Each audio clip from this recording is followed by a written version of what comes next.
This is Joe from Window With Window World, World. and I'm Joe from Film Unleashed. And together, we're both Joe. So that's There you great. go, the Joes. One benefit to being Window World is this is what we do.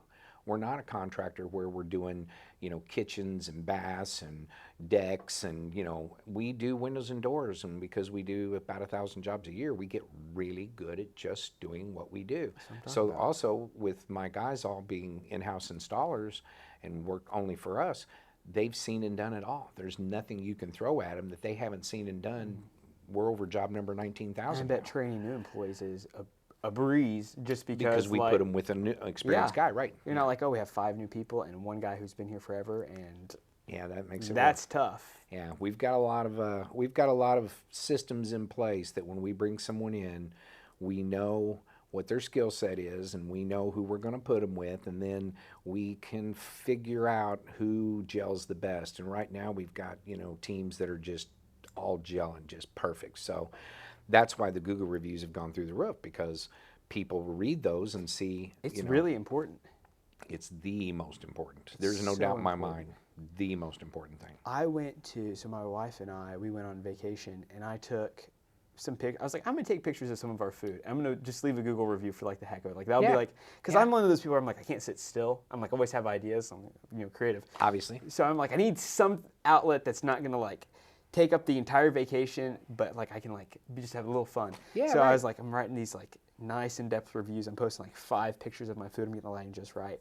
Yeah. And like literally a week later, 3,000 views on my post. And then 8,000. And then They liked what you the said. owners are commenting on, like, oh, that's so great. We hope you come back. And I was like, that's so fun. I'm like, I could do this. This might be my new side gig. You could. We do TripAdvisor. My wife and I do TripAdvisor. Yeah, and we're TripAdvisor gurus, whatever you call it. We get the big sticker, and everywhere we go, we take notes of who the waiters and servers are and stuff, and then she'll go and do a review, and I'll go do reviews on things. And we did this review. There's this really bad amusement ride in Branson. Okay. And it's second rate.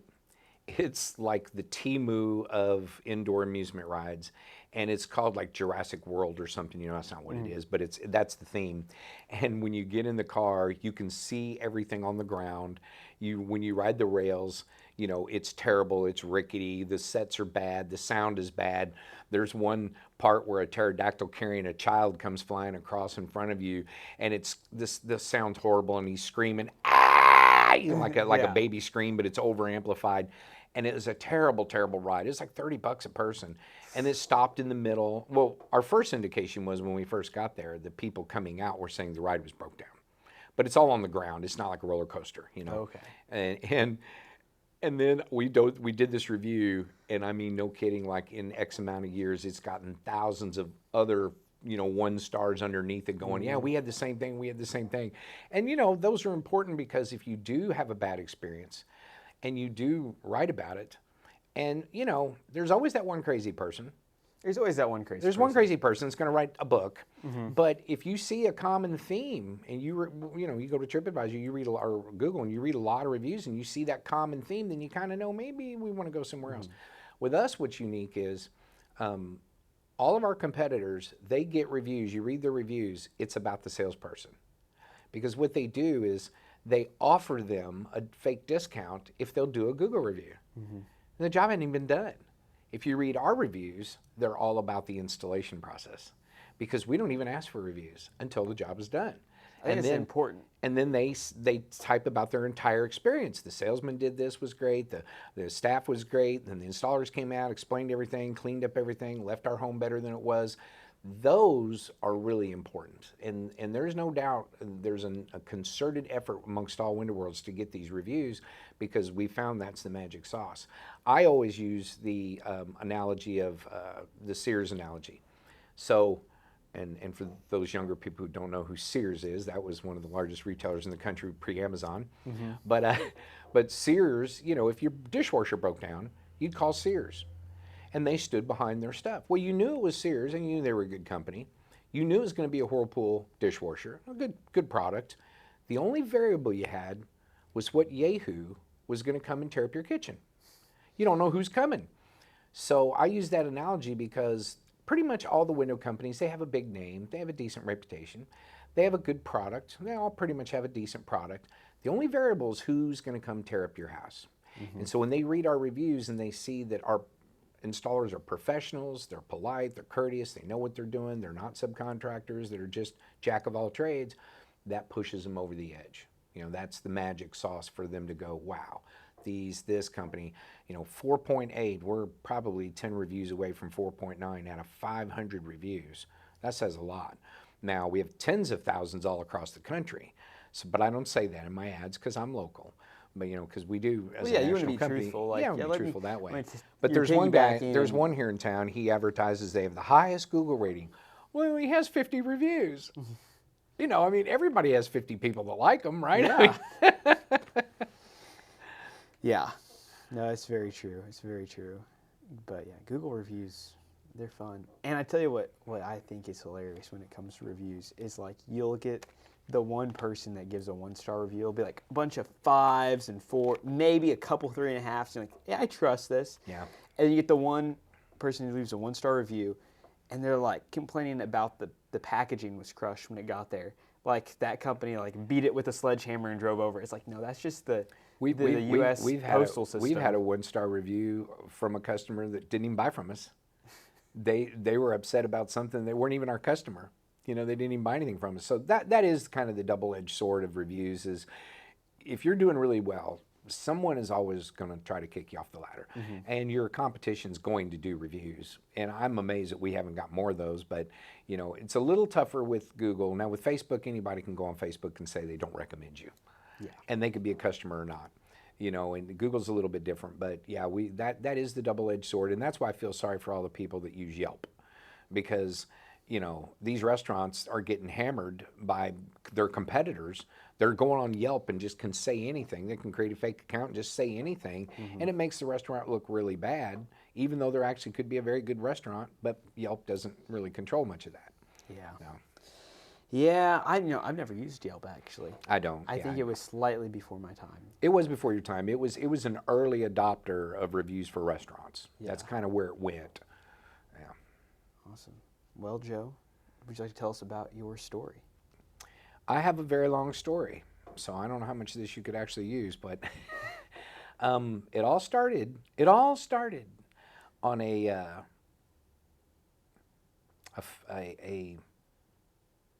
how do I say this? It all started because of a company I worked for that wasn't doing what they should have been doing right, and they did it wrong.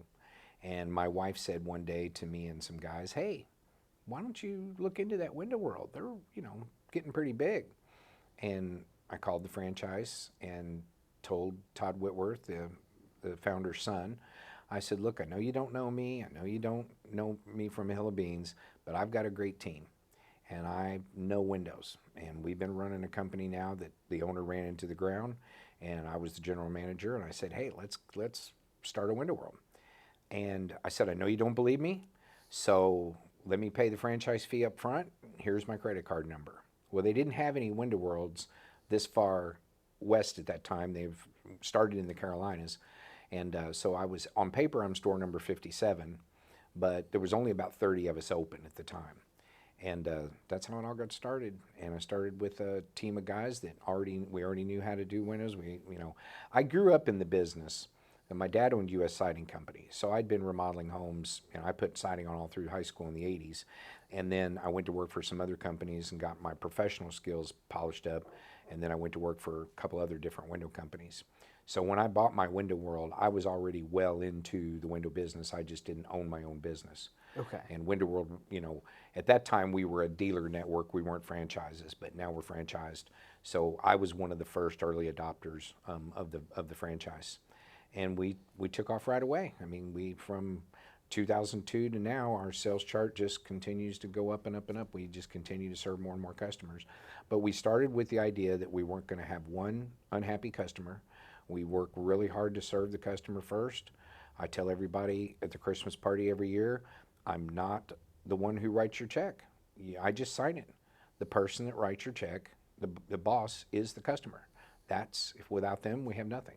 So having that servant attitude toward our customers to do the best job we can do with the best products and be fair, that's what makes Window World a success nationwide. Nice. So The people you started off with, were you already friends with them? Did they come with you from your other place? Yep, they came with me. And was there any like backlash? I don't know if backlash is the right word, just to like coming into a new company that probably has a lot more rules and structure, or is it welcomed because there was so much of a lack of it? Well, with the previous business? I would love to tell you I was a good leader and that I had a loyal team, because that's the truth. I would love to tell you that, and they would probably agree with me. Not all of them remained. 3 that came with me, of 6, 3 are still here, been with me since day one. And how long ago has that been, you said? 23 years. But yeah, that's a while. Yeah, it's been a while, yeah. We're coming up on, it'll be 23 years here next couple months, October. So, yeah, we had already had a gel in place. We already had the magic in place. The difference was I wasn't the owner. I was just a manager. So I had a great team, and they did everything, what we need to do to be successful. We just had an owner that didn't know what he was doing. He was younger than me and squandered his money and made a lot of promises he couldn't keep. And so when it was time to go, when I left, they left with me. I didn't tell them to leave with me. I just was done because of his mismanagement. And I hated to lose the team I had. And so when my wife said, hey, you ought to call Window World, and I said, hey, guys, this is what we got. Do you want to come with me? They were like, yeah, let's do it. So. Did Window World have any like kickback? Like what was their take? You just called them up and they're like, sure, let's have a meeting. What did that look like? Well, the company I worked for had been in the Qualified Remodeler Top 500. Okay. So when they found out who it was, they knew, that I knew what I was doing. And so, yeah, they wanted me as bad as I wanted them. But it also was a timing thing. It was October, and we were running out of selling season. So I was like, hey, I need to do this right now. So take my credit card. I'm going to pay this franchise fee. Send me all the displays. I got my office leased. I got a warehouse leased. I want to start selling right away. So I really didn't give them much chance. I really just said, I'm going, let's go. So how quick did that like happen? In a month, yeah, less than a month. Yeah, I think we signed the leases in October and we had our first sale November 7th. How hard was winter for sales? It wasn't too bad. Actually, we did really well. We did really well the winter. The first big push was that following spring. In the early days, it used to be that we had kind of a spring season and a fall season, and the winter was slow. It's not anymore. We're busy all year long. But yeah, in that first couple of years, the winters were a little bit slower. But we had enough cash flow. We made sales right out of the gate. We had installs. We had great installation. That's one thing I've always been blessed with, is great installers, great installation. And so the sales and the marketing just kind of took care of itself. And I had relationships already with a lot of the advertisers in the newspaper. And that's primarily what we did back then, was newsprint, which we don't do now at all. But and yellow pages. So once I leased the location, I had a beautiful showroom up the street before I bought the building, before I moved into this building and bought the building. But I used to have just warehouse in here. And then after 2 years, that lease expired up the street. I built a showroom into this building, and then in 2012, I bought the building. Nice. So that's it. So at that point, you already knew so many people from doing it for so long, right? You had people that backed you up.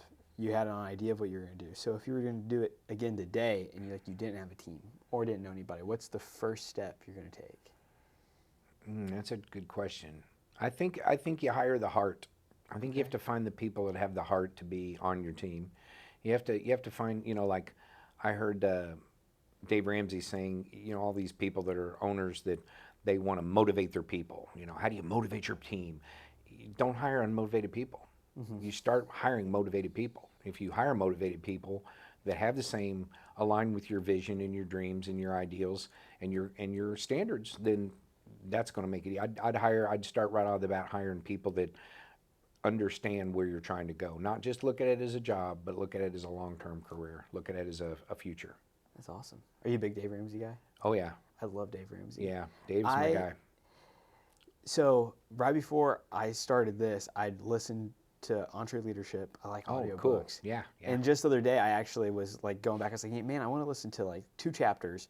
So I just listened to the one on hiring people, because I'm like, I'm not trying to hire people just yet, but like I can see it on the horizon. Yep. And we're working with some contractors, and I'm like, this is kind of an interview process, right? That's right. So I was like, what? I'm like, we need to refresh. And now going back to it, you're like, oh my goodness. Like you think you know something or you comprehend it, but after doing something for a year, you're like, oh, I see what they're talking about here. So, And as you get older, that happens more and more. yeah. Yeah, because Believe as you it. get older, you get more experience, and then you hear different points of view. When you're younger, you kind of have the attitude that, oh, I've got this. I'm stubborn. You're more stubborn when you're younger. As you get older, you realize, ooh, there's some wisdom in that. There's some wisdom in that. I just saw him do the one on being a Christian and being wealthy. Is that a book? No, he just did a short on people that say Christians can't be wealthy. Okay. And there's, I won't go into it now. There's a lot of philosophy on that, but the things that he has done as a ministry are amazing, amazing. The one that impresses me the most about Dave is his team. He's worth about $500 million now, and his team is I think there's 1,500 employees, 1,000 or 1,500 employees, and he bought the debt. Like you can buy bad debt. Credit card charge-offs, where the credit card company is chasing someone down, but they still owe them $1,000, $2,000. He bought $1 million for $250,000. He bought $1 million of people's bad debt. He let his team for Christmas call all of those accounts and tell those people your debts are forgiven. That's awesome. Isn't that crazy That's cool? pretty tough. Yeah. So they got the satisfaction as an employee of calling someone and giving them, I don't say it rises to the level of your sins are forgiven, but when you as a person get to tell another person your debts are forgiven and this is just a gift, and he wouldn't let them tell him who it was. That's pretty neat. That's pretty cool. Really And that's cool. the heart of Dave Ramsey. So when I watch him and I see him do what he does, and I've listened to him on the radio for years. I mean, from way back in the early days. I used to tell people all the time, the turtle wins the race. I'm not trying to get rich quick. When I started my business, I was big on Dave Ramsey, and I picked that phrase up, and I didn't realize that's where I picked it up. But I started, I'd tell other owners, the turtle wins the race. These guys who try to get rich quick, they always fail. The turtle wins the race every time I read the book. And then I was listening to Dave Ramsey years later, and oh yeah, that's where I picked that up. He said that. And that's one of those things I picked up about the state of mind you have to be in, especially in investing. You go in for the long term, do all the things right now, you'll live like no one and give like no one in the future. And that's what's happened to me. I mean, really, I've been blessed to that level of, I wish I would have listened a little harder about the investment part. It took me a little longer to figure that out. But now I shouldn't say that, because I've always invested in my business. I've always put all my money back in my business, or I wouldn't own this, 45,000 square foot building. I wouldn't have all these trucks. I wouldn't. But I also would be leveraging debt. And that's sadly the next generation coming here. They are on this kick, like he calls it, the TikTokers, that you got to leverage debt. I've seen those. Those are hilarious. Debt is bad, So when you get to where you're debt free, he's right. When you're debt free, when I walk in this building every day, it feels different. When I go home and my house is paid off, the grass feels greener. I mean, you do get a sense of no one can control you. The borrower is slave to the lender. So, when you are debt free, it is a different feeling. And now, he always talks about, once you have no payments, all you have is money. It multiplies on its own. You get that. Once that starts happening, it's an incredible thing. I mean, it really is it's a great feeling. It's a great feeling. After all the years of, working and pushing and pushing and pushing, and then you finally feel like, okay, I see why the turtle wins the race. Now I'm getting the results, because in the early years, you're just like every other company. It takes a lot of customers out there to build your track record and build your reputation where people are talking about you. And now we have customers that walk in and we'll say, well, who referred you to Window World? Oh, you did, my brother, you did, my neighbor, two of the guys I work with. We had one last weekend. I was working in the showroom, and she came in, and I said, well, what brings you in today? And she said, oh, we had a contractor at our house doing our basement, and he said, go to Window World. Then we asked our neighbor. They said, go to Window World. So everyone says we should be here, so that's why we came. And that just prompted them to come in. They weren't really thinking about windows as serious until they had like 4 people tell them, oh, you got to go talk to those guys. And that comes from the way we treat people. Our servant attitude is different than a sales organization. We're not here to sell people. We're here to serve people. And sadly, a lot of those bigger companies, that's what they've turned into, a sales organization. They're not truly trying to serve their customer, or they wouldn't do phony discounts and buy 2, get 2 free and 40% off, and you get a gift card if you get a quote. We don't do any of that. And that attitude comes across. I used to ask customers, why did you pick Window World? And most of the time, invariably 95% of the time, they would say, there's just something different about you guys. There's just something different. And I know what that is. I know what that difference is. I don't, boast about it or brag about it, but I know it's because we have a team of Christian men here and women who believe in serving the customer first. And that paradigm starts at the top. That's all the headship. So a lot of these big companies, they answer to shareholders. Mm-hmm. The beauty of Window World is we're all individually owned and operated. And I'm blessed that we have a family of owners across the country that we start all of our family reunions with a prayer and a pledge of allegiance. We're a true blue American company, but we get to serve our individual communities. And there's not two people at the top of that corporation answering to shareholders, whipping them for high profits, and are driven by money. We're driven by service, not money. I love that. That reminds me a lot of Chick-fil-A. That's my motto. That's my motto right there.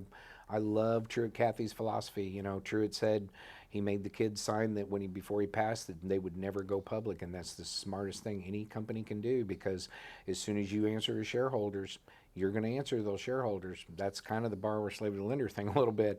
But yeah, that servant attitude first is what makes those companies. And you know what's awesome about Chick-fil-A, and everyone knows this, but they outsell everybody 6 days a week. They do. And they're not even 24 hours. Right. Highest revenue per square foot on the planet. I love it, And in service, this is one thing people don't believe. I tell them, Melissa and I were on our way to Asheville. I can't remember where we stopped. And it was raining.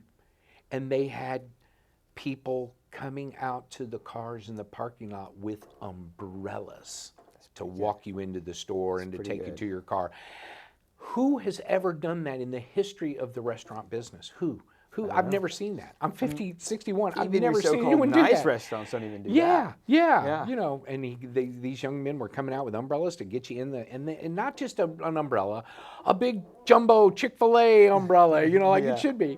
Oh, it was great. I just told her, I was like, oh yeah, I'm a customer for life with these guys, Mm-hmm. And then, the food's good. It's not like over the moon great. It's not, it's good. It's not super, it's just the attitude. It's the way they serve people.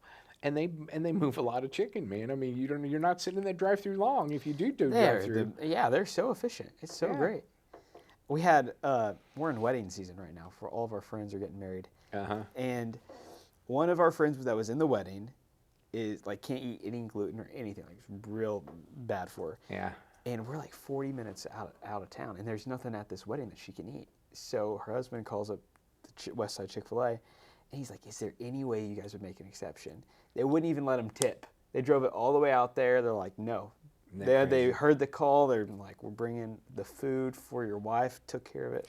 I'm like, that is awesome. That's what it's about. That makes me happy. That's it. My favorite Chick-fil-A story is, I can't remember if it was here or where it was, where the highway got all shut down. And they were hating on Chick-fil-A for some reason.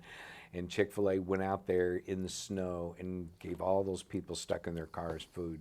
That was the best. And it just seems like that's the way the Lord works, mm-hmm. He will use even the worst things that people think of, he'll use them for his good. I just love it. But Chick-fil-A is definitely the pinnacle of how to, this is kind of a side note thing. I have a friend who's extremely well respected in his community, had plenty of money to do Chick-fil-A. He wanted to start one, went through the whole process, went to Atlanta, did the interview with him after, months of doing this. And they interviewed people he grew up with. They interviewed his church, his deacons. They interviewed everyone attached to him, ran his financials, everything. He got a rejection letter saying, and this guy's, he's first-class pillar. He got a rejection letter saying, we're sorry to inform you that we have more qualified candidates. And I know him personally, and I was blown away. Their standard is so high to be an operator that is impressive, really impressive. But he was so hurt. I believe it. Yeah, Oh, that he would was so hurt. hurt. He was so looking forward to owning a Chick-fil-A, and it's in a town where there isn't one.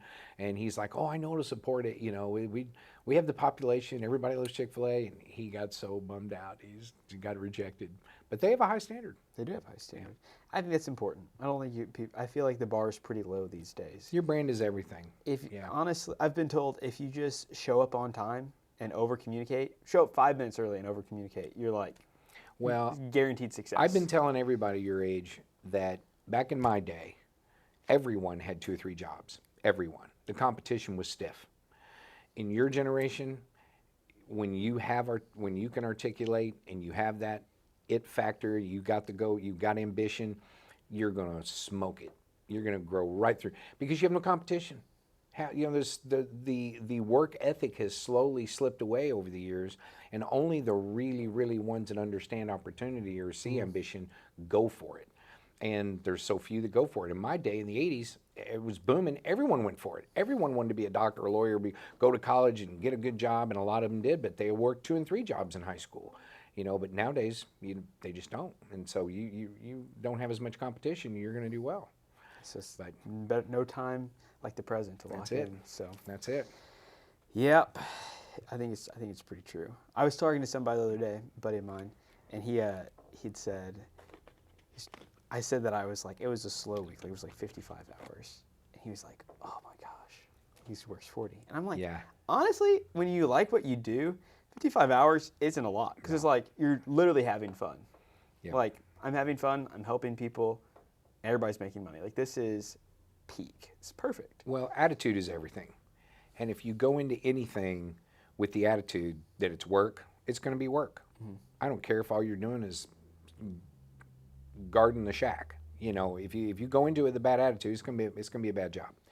And there are people that say they love what they do. You know, the old saying, if you love what you do, you never work a day in your life. And there are a lot of people that say that. Oh, I love what I do. No, they don't. They say that. They have themselves fooled.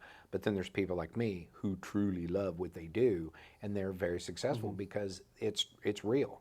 It's what they are built to do. And I think that's part of the magic of America is you have the ability really to do anything if you put your mind to it, and it's what your passion is, whether it's music or whether it's a business owner or whether it's restaurant business or whatever it is. Or there's a lot of guys your age that just do detailing and make a fortune doing detailing. Mm-hmm. You know, there's entire YouTube channels built around just that. And the guy is now into his own products, the detail geek. He's into his own products. He's got a huge following. And it's sort of that, ooh, that's a really messed up car. What's that going to look like when it's done? And it's very interesting to watch because by the time he gets done steaming and scrubbing and cleaning, it's a brand new vehicle again. Oh, yeah. And it's fun to watch the process. I think that's part of the magic of what I want to do with the home improvement stuff is I want people to see the magic of part of what the process looks like. Because every home is different. Every job's different. Some of them are bigger. Some are smaller, but they're all different. And that go-get-it attitude, that hustle attitude, boy, you guys used to tell me when I was younger, you got it, you're going to be successful. You got it. And I didn't know what they were talking about. Now that I'm sitting here talking to a guy like you, you got it. Well, thank you. That's encouraging. And I know it now. I know what they're talking about. I didn't when I was younger, but now I see it. And it's that drive, it's that ambition. And that can't be taught. Ambition can be taught. A person naturally has that. They're going to be an entrepreneur, they're going to be successful, nothing's going to stop them, or they don't have it.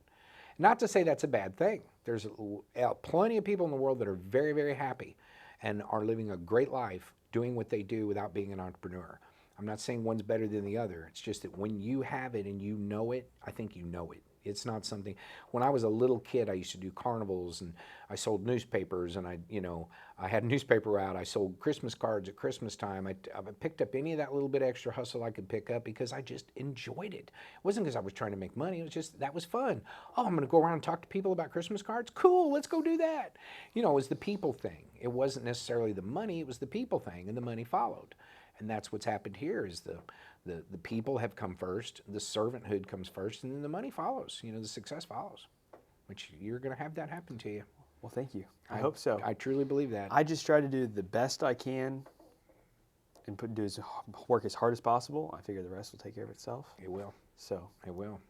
Awesome. Well, I think we're at the point where we have to kind of start to wrap it up. Okay. But I ask one. I think all the questions are fun, but this question's fun because it's related to what we do. Okay. What's your favorite movie? Wow, that is tough. It's the hardest question of the show. Everybody's like, it is the hardest one. Movie. Gosh, you know, there's movies that when you're flipping through, and you have to just watch them. You know, there's a couple of classics I just have to watch because they're just classics, and you want to watch them. And there's a bunch of them. But I honestly gotta say, this is strange to say this, but it's probably Ferris Bueller's Day Off. Okay, nice. Probably because every time I watch that movie, you know, movies are like music because they're time warps. They're time machines. And it takes you back to that moment in life when you were in high school or Breakfast Club. You know, for my generation, it was Breakfast Club. I wasn't ever in detention. Wouldn't know about detention. But Ferris Bueller's Day Off, I had a couple of those days. Now, I didn't, you know, race my best friend's Ferrari through Chicago or anything, but sometimes you gotta stop and look around. It's a good philosophy that every now and then it's good to take a little break and smell the roses because life moves pretty fast, and if you're not careful, it'll go right past, and it does. So that's probably my favorite movie. That's awesome. I do like Ferris Bueller's Day Off. Yeah, it's a good movie. It is a good movie. Okay, and then our last question is, if you could watch 3 business owners on the show, who would it be? It has to be local, because we're not getting Jeff Bezos on the show. I don't think we're that good yet. Maybe one day. 3 business owners. Phew. We expanded it to 3 because people were like, well, we don't want to live somebody out. And I was like, well, let's open it up a little bit. Yeah. Can they be my friends? Yeah, they can be your friends. I'm kidding. I've always been fascinated by the jewelry business. I would love to just hang out with Tim for a day, Tim Drosty. That's a cool business, and he's second generation. His dad started the business. It'd be fun. What was the question? To watch him or to? Yeah, like to hear their story, see them on the show. Oh yeah. Tim's got a great story. I've heard parts of it. I would love to hear the whole story. That would be a great one to see. The one that has probably been through adversity and come out on top, I would like to, hear his whole story would be Doug Hunter. Okay. Jacob's Pub. Doug's got a cool story. He's done a lot of different things. And let's see, who would be number 3?